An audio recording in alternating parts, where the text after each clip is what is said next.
होता है। राजीव जी, क्या ये जरूरी है कि हर चीज पर राजनीति करना? क्या सिर्फ विपक्ष का काम विरोध करने के लिए विरोध करना रह गया है, या वाकई में जो अच्छी चीजें सरकार करती है उस पर ताली बजाना भी विपक्ष का काम है? देखिए, मुझे ऐसा लगता है जब भी वैसी स्थिति आई है, अगर केंद्र सरकार ने कोई अच्छा काम किया है, तो मैं नीतीश कुमार जी के बारे में तो जानता हूँ।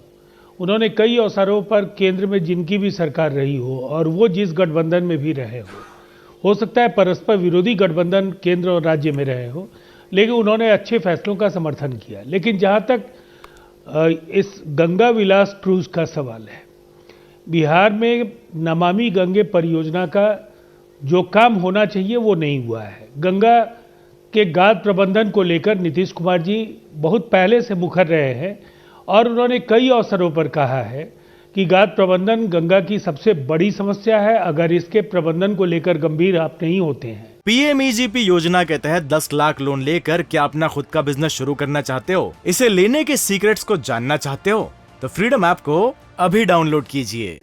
तो बाढ़ की विभीषिका झेल रहे इस राज्य को कभी राहत नहीं मिल पाएगी। अब एक बड़ा सवाल क्या है, आप बिहार के गंगा का जो हिस्सा इस क्रूज के रूट में आएगा, उसमें अगर गंगा में सिल्ट मैनेजमेंट के बगैर, अगर सिल्ट मैनेजमेंट आप करते भी हैं और ये अफरा तफरी वाला सिल्ट मैनेजमेंट है, तो बाढ़ के समय वही गाद एक बार फिर से जमा होगा और निश्चित तौर पर उससे कठिनाइयाँ कई तरह की बढ़ेंगी।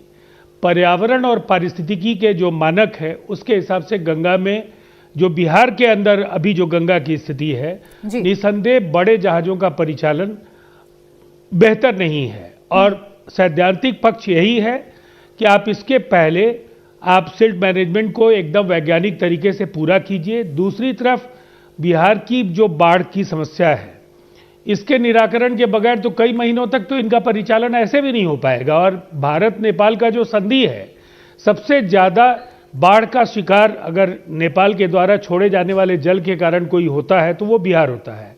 अगर बिहार को त्रिपक्षीय ये इस संधि का हिस्सा नहीं बनाया जाता है, जो चिंताएं अभी तक नजर आ रही द्विपक्षीय हैं, तो महागठबंधन में जो आपके साथी हैं आरजेडी, आज उप मुख्यमंत्री तेजस्वी यादव जब बैठे मीडिया के सामने तो वो तो तारीफ कर रहे थे, स्वागत कर रहे थे। तो आपको इसमें कमी नजर आ रही है, लेकिन आप ही की सरकार के साथी वो तो इसकी वाहवाही कर रहे हैं, कह रहे हैं तो बहुत अच्छा फैसला है अगर मोदी सरकार ने फैसला लिया है तो। देखिए, गठबंधन में ये बातें अस्वाभाविक नहीं होती हैं।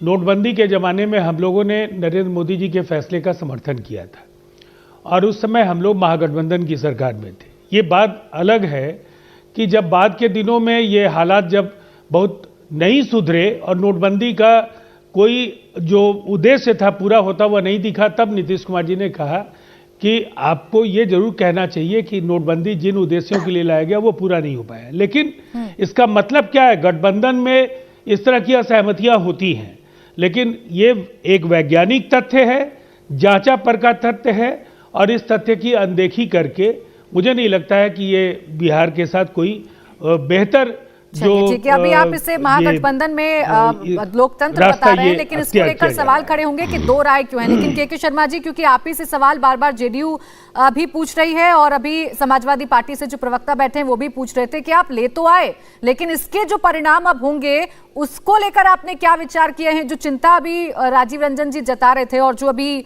विवेक जी कह रहे थे, वो कह रहे थे कि देखिए आप गंगा में अगर क्रूज चला रहे हैं तो विदेशी पर्यटक आएंगे, आप सिर्फ पैसा बना रहे हैं, आप मांस मदिरा भी परोसेंगे। देखिए प्राची जी, आश्चर्य, जो कुछ नहीं कर सकते वो केवल जो है बुराई कर सकते हैं। यानी मुझे आश्चर्य होता है कि इसके पहले आप यहाँ शासन में रहे हैं उत्तर प्रदेश में, अखिलेश यादव जी, एक धेले भर का काम नहीं किया, एक धेले भर का कोई साधन नहीं तय कर पाए, टूरिज्म के दृष्टि से कोई डेवलपमेंट नहीं कर पाए उत्तर प्रदेश का, जहां की अथाह संभावनाएं थी। पीएमईजीपी योजना के तहत 10 लाख लोन लेकर क्या अपना खुद का बिजनेस शुरू करना चाहते हो? इसे लेने के सीक्रेट्स को जानना चाहते हो तो फ्रीडम ऐप को अभी डाउनलोड कीजिए। और न तीर्थाटन का न टूरिज्म का, और उसका एक प्रत्यक्ष उदाहरण देता हूं मात्र कि अयोध्या जो कि देश का सबसे बड़ा जो है तीर्थ स्थल, लेकिन वहां के विकास के लिए 5 रुपया खर्च नहीं किया अखिलेश यादव ने। अखिलेश यादव ने वहां के फंड को काटा, यही नहीं, जो रामलीला तक होती थी उसको भी बंद करवाया, ताकि पूरी तरह से अयोध्या जो है और तहस नहस हो जाए। तो इनको कोई लेना देना नहीं है कि तीर्थाटन का विकास होगा, पर्यटन का विकास होगा, तो उससे जो है आमदनी बढ़ेगी, लोगों के रोजगार मिलेंगे, लोगों को लाभ होगा। इनको तो सिपाही में डांस कराने से फुर्सत नहीं था। ये तो वो वाले शौकीन लोग हैं कि इनको नेताजी के जन्मदिन पे सिपाही में डांस कराना था, तो उसके लिए इनके पास पैसा था। लेकिन इनके पास इस तरह के डेवलपमेंट के लिए और कुछ नई सोच के लिए, विकास के लिए कुछ नहीं था। इंडिया टीवी हर वक्त हर जगह डाउनलोड करने के लिए सर्च करें India TV news Google play store या ऐप स्टोर पर।